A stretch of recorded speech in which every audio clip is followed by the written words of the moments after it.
Le candidat à la présidentielle, Sébastien Germain-Adjavon, rend le silence au Bénin. Il réaffirme son engagement à respecter l'accord conclu avec l'Alliance de la rupture. L'opposant Ama Amadou maintient sa candidature au second tour de la présidentielle au Niger malgré son état de santé. Les explications de son porte-parole dans cette édition.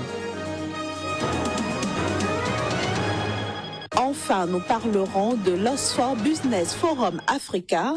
La fuite des cerveaux qui touche le continent africain y a été évoquée ce samedi.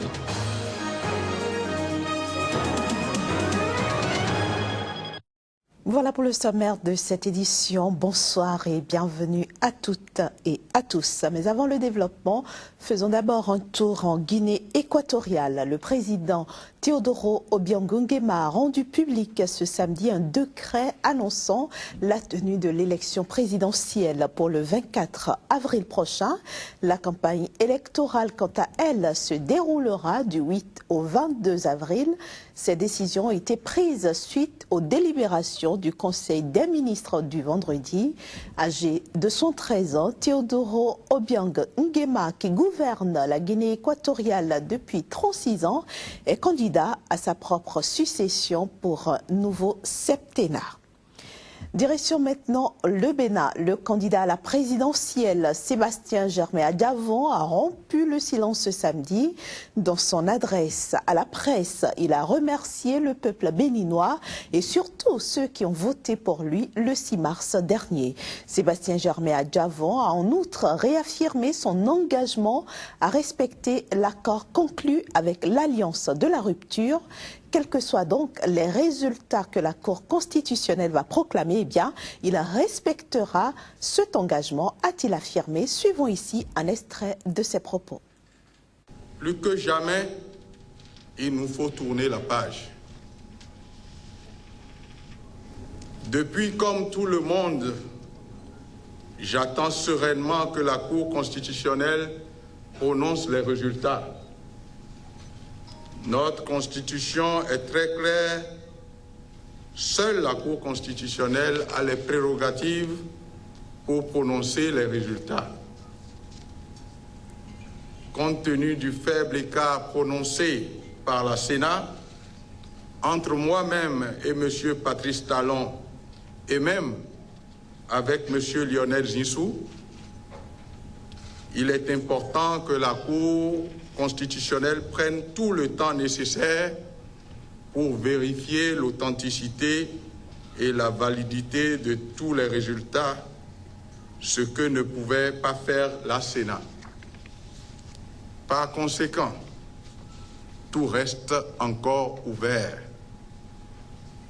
Quoi qu'il en soit, nous sommes avec M. Patrice Talon et d'autres candidats dans la coalition de rupture et nous avons pris l'engagement mutuel de soutenir celui d'entre nous qui sera présent au second tour. Quel que soit l'ordre d'arrivée, cet engagement sera respecté. Je vous remercie. Rendons-nous maintenant au Niger. L'intersyndicale des travailleurs nigériens a appelé ce samedi à un dialogue direct entre le pouvoir et l'opposition afin d'éviter la tenue d'un second tour du scrutin présidentiel sans crédibilité. Un second tour prévu le 20 mars prochain dans le pays. L'intersyndicale des travailleurs nigériens, qui regroupe les 7 plus importants syndicats du Niger, invite par ailleurs la communauté internationale à s'impliquer activement pour ramener la sérénité dans le pays.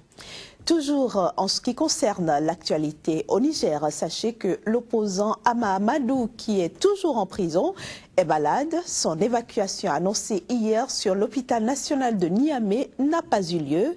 Candidat au second tour de la présidentielle, eh bien, Ama Amadou maintient sa candidature pendant que l'opposition appelle au boycott du scrutin.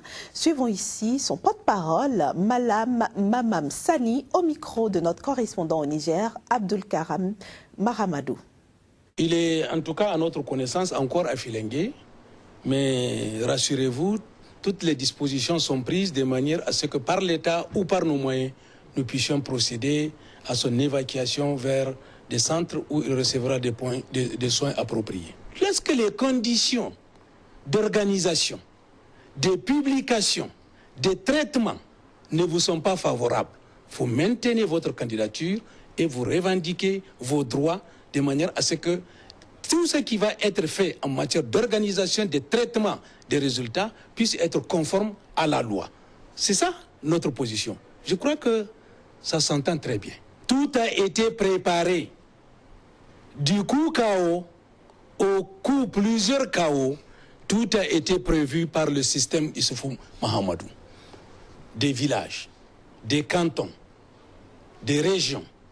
C'est-à-dire, je vais parler des collectivités coutumières, les collectivités territoriales, l'administration, la justice, la CENI, y compris la Cour constitutionnelle, l'ensemble de ces dispositifs qui lui a permis de façon frauduleuse de réaliser 48,43%, cette fois-ci, si on retourne dans les mêmes conditions, il fera 48,43% par 2. Sinon, ça sera comme à Tamaya, il fera 110%. Du Niger, rendons-nous au Sénégal où l'organisation du référendum du 20 mars prochain suscite beaucoup d'inquiétudes, notamment dans le camp des partisans du non. En effet, les leaders de ce front haussent le ton en dénonçant le manque total de concertation ainsi qu'une organisation antidémocratique de ce référendum. On fait le point avec Tchèque Berthet, notre correspondant à Dakar. À grands pas, le Sénégal se prépare pour son référendum prévu le 20 mars. D'ores et déjà, l'organisation de cette consultation nationale est loin de faire l'unanimité. Le camp de l'opposition, composé des partis politiques et des mouvements de la société civile, dénonce des dysfonctionnements dans l'organisation. Le fait qu'on exclut les jeunes qui ont eu 18 ans après les dernières élections, parce qu'ils ne leur ont pas permis de s'inscrire. Même ceux qui ont perdu leur carte d'identité, on ne leur donne pas le temps d'aller le chercher. Donc tout est fait dans la précipitation et aussi dans la corruption pour à la fin nous servir un simulacre. On se rend compte que les Sénégalais de la diaspora vont voter sur le fichier de 2011. Nous allons voter sur le fichier de 2015, auquel nous avons 428 nouveaux bureaux de vote, qui est une masse électorale de 200 000. Comme les courants Nani Banan, l'autre front du nom, Gortia Wagdia, qui appelle au respect de la parole donnée, dénonce l'utilisation de l'argent public dans la campagne du oui, soutenue par les chefs de l'État. Il récuse également le ministre de l'Intérieur, qu'il dénonce d'avoir une attitude partisane.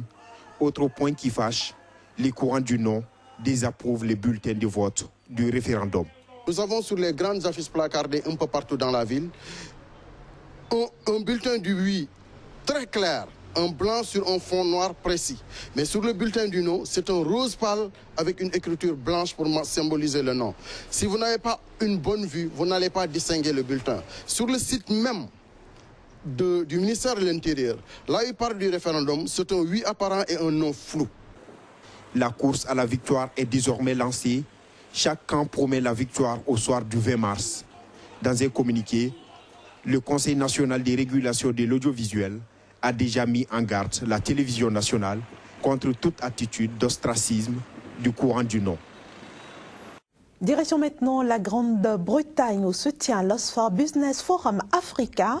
Des étudiants africains et des entrepreneurs ont évoqué là-bas ce samedi la fuite des cerveaux qui touche le continent africain.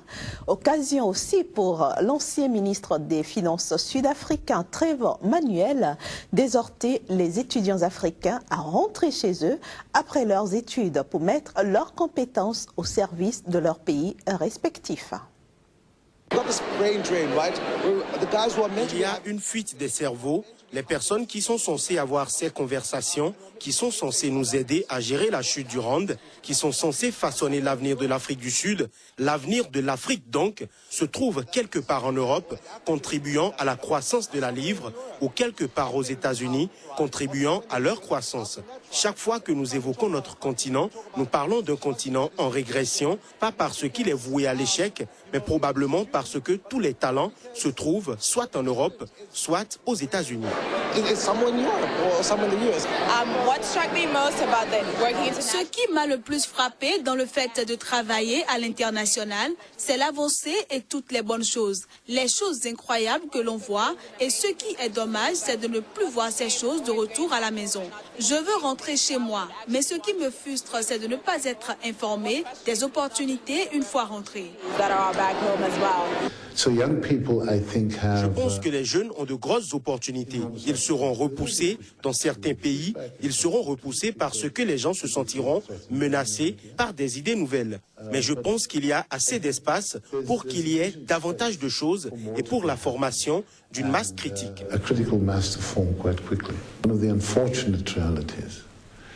L'une des tristes réalités, c'est que l'enseignement ici est très cher. Il est plus facile de rembourser ses études en livres qu'en ronde, ce qui est un peu une contrainte. Mais pour la plupart des personnes à qui j'ai parlé, l'énergie et le sens des opportunités qu'elles ont de retour en Afrique sont tellement forts que nous allons voir beaucoup d'entre elles rentrer, à mon avis. Au Brésil, les pluies torrentielles qui se sont abattues dans la nuit de jeudi à vendredi près de Sao Paulo, la mégapole de plus de 20 millions d'habitants du sud-est du pays, ont fait au moins 19 morts selon le dernier bilan des pompiers. Une trentaine de municipalités ont été touchées par les violents orages et selon les services météorologiques, eh bien, il est tombé en 31 heures 40% des pluies prévues pour le mois. L'aéroport international de Sao Paulo est resté fermé pendant 6 heures. Il faut dire que ces pluies surviennent après 2 ans d'une grave sécheresse. Direction maintenant les États-Unis. Le milliardaire Donald Trump a annulé vendredi à la dernière minute un meeting à Chicago pour éviter que des gens ne soient potentiellement gravement blessés. Mais des violences ont quand même éclaté entre partisans et opposants du candidat républicain à la Maison-Blanche.